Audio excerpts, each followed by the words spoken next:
The shocking reasons why the Japanese live so long.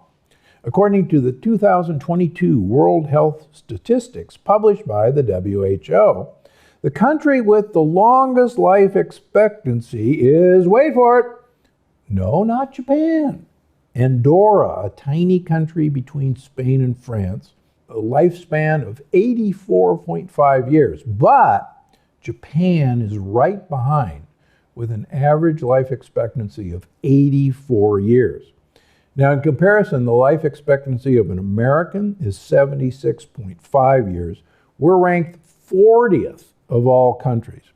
Now, here's another interesting fact. In April of this year, Japanese resident Kane Takanta, one of the oldest living people in history, died at the ripe old age of 120. And as you may know, the city of Okinawa, Japan, is one of the world's 5 blue zones, which means they have some of the longest living people in the world. At least they used to. They also have some of the lowest risk of coronary heart disease, stroke, cancer, and other major diseases linked to aging.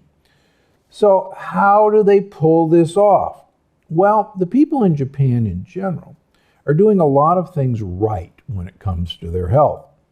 For starters, the Japanese stay active. In the town of Matsumoto, officials have developed a network of more than 100 walking routes to encourage people to exercise. Community groups and neighborhood associations organize communal walks. Even in winter, clusters of residents can be found regularly walking along Matsumoto's streets, parks, and canals, and around its historic medieval castle downtown. Everyday life in Japan involves more commuting by public transport than by car, meaning that there is more daily exercise in Japan than, for instance, in the U.S.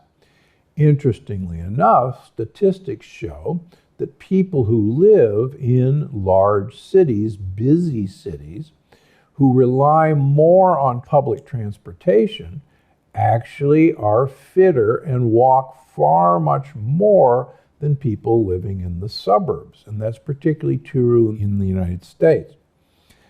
Now, there are health benefits for walking that we've talked about ad infinitum. You can pick up all the health benefits of walking by watching our episode with Shane O'Mara, a walking expert. How to get more walking in your life? It sounds silly, but get a dog.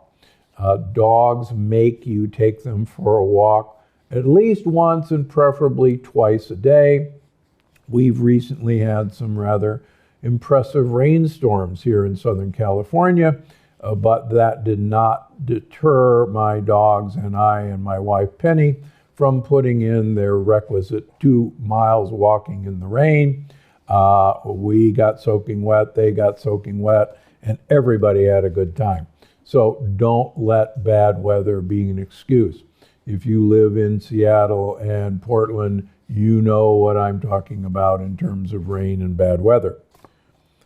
Now, the Japanese also have a very interesting sense and value of belonging. They actually have lots of collective opinions and decision-making, even in the factory floor. There's less of a hierarchy among workers in Japan, and they ignore this hierarchy by having social interactions at all levels of society, something that unfortunately doesn't happen in an industrial society like ours. It gives them, we think, and they think, a much more bigger sense of belongingness to society as a whole. Interestingly enough, in Japan, there's still a very strong tradition of commitment to a single company throughout your lifetime. Whereas here in the United States, that used to be true maybe 50 years ago, but now people change jobs at a moment's notice. So this lack of commitment to even a job is very different in the United States than it is in Japan. Check out episode 145 with Marta Zaraska, where we talk about how loneliness can impact your health. So what can you do from learning from the Japanese? Well, getting back to point one, walk with friends and neighbors. Walk with a dog. It is amazing how you become friendly with other people and you stop while the dogs sniff each other and you chat with that dog walker. Second thing, volunteer. I can't say this enough. Volunteering is one of the best ways to establish social connections, and there's a very strong longevity connection to volunteering. Join a club. It's time to get back to the exercise classes. And I don't have to say this enough, having just completed the holiday season. Spend some more time with friends and family. Any connection that you want to have, that's going to benefit you in terms of loneliness.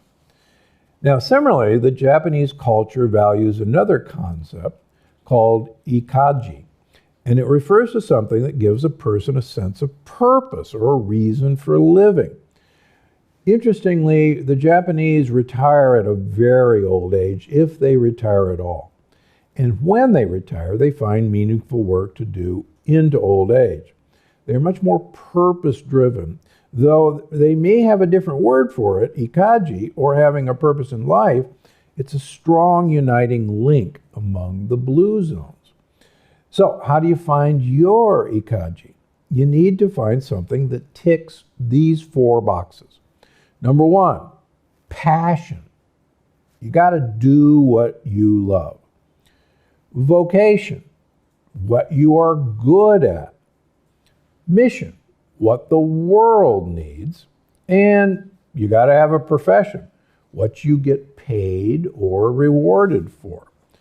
My ikaji is exactly what I'm doing right now, providing people like you with the tools they need to live their happiest, longest life. And I'll tell you from my patient population, and I've said this over and over again, please do not retire. I can't tell you the number of times I see men and now women who leave their workforce often early, thinking that this is the greatest thing that ever happened to them. They've saved enough to go and retire, and I see just an inevitable downward spiral. So if you're going to retire, then start your next career, start your next volunteering work, start some new passion or hobby, because otherwise things are not going to go well for you. Last on the list, but certainly not the least, is the Japanese diet.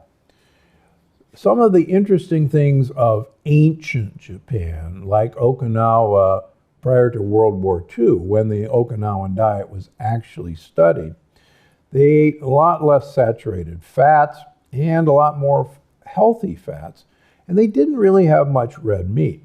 Now, unfortunately, the Japanese diet is now rapidly catching up with the Western diet, the American diet. They eat more fermented foods. Recently, I came back from the Paris microbiome meeting where I heard a fascinating study looking at the microbiome of the Japanese that is activated by components of seaweed.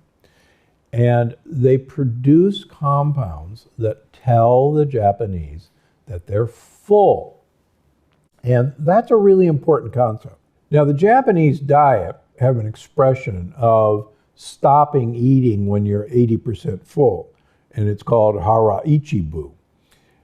But this research suggests that it's not a conscious decision that they're stopping when they're 80% full, but it's actually their gut microbiome eating seaweed, making compounds that actually tell their host that they're full. And I think that's a really important concept that I've talked about in previous books, and I'm really expanding on that in my upcoming book. Now, green tea. The Japanese drink a lot of green tea. They don't put milk in it or other compounds that will stop the effect of polyphenols. And as most of you know from Unlocking the Keto Code, one of the keys to longevity and being thin is the amount of polyphenols in their diet. Now, the Japanese diet is very similar in many ways to the Mediterranean diet and other blue zone diets, but the similarity is actually in the high polyphenol content of their diet. For instance, the ancient Okinawans, 85% of their calories was from a purple sweet potato. And the purple is caused by the anthocyanins of polyphenol in that sweet potato. And oh, by the way, the Okinawans do not eat rice, they don't eat beans. If they have soybeans, it's fermented miso. If they do have a little bit of rice, it's white rice, not brown rice. But that's an infinitesimal part of their diet. But what's interesting about the Okinawan diet is their love of spicy greens. And those spicy greens are the other source of polyphenols. So if you want to eat like an Okinawan, get yourself purple sweet potatoes. They're in most grocery stores now. And look for polyphenols whenever you can. What is surprising about the Japanese diet is that studies a number of years ago showed that when people of Japanese descent moved from Japan to Hawaii and subsequently moved from Hawaii to the United States, the people who made it to Hawaii already started dropping their life expectancy compared to relatives who stayed in Japan. And if they moved all the way to the United States, their life expectancy rapidly approached those of us living in the United States, which shows that it's the diet rather than your genes that actually has the effect on longevity that we're all looking for. Okay, so why not try taking some of these Japanese secrets and applying them to your own life? I think you're going to love this one. First of all, there's absolutely zero evidence of long-living people eating a carnivore diet.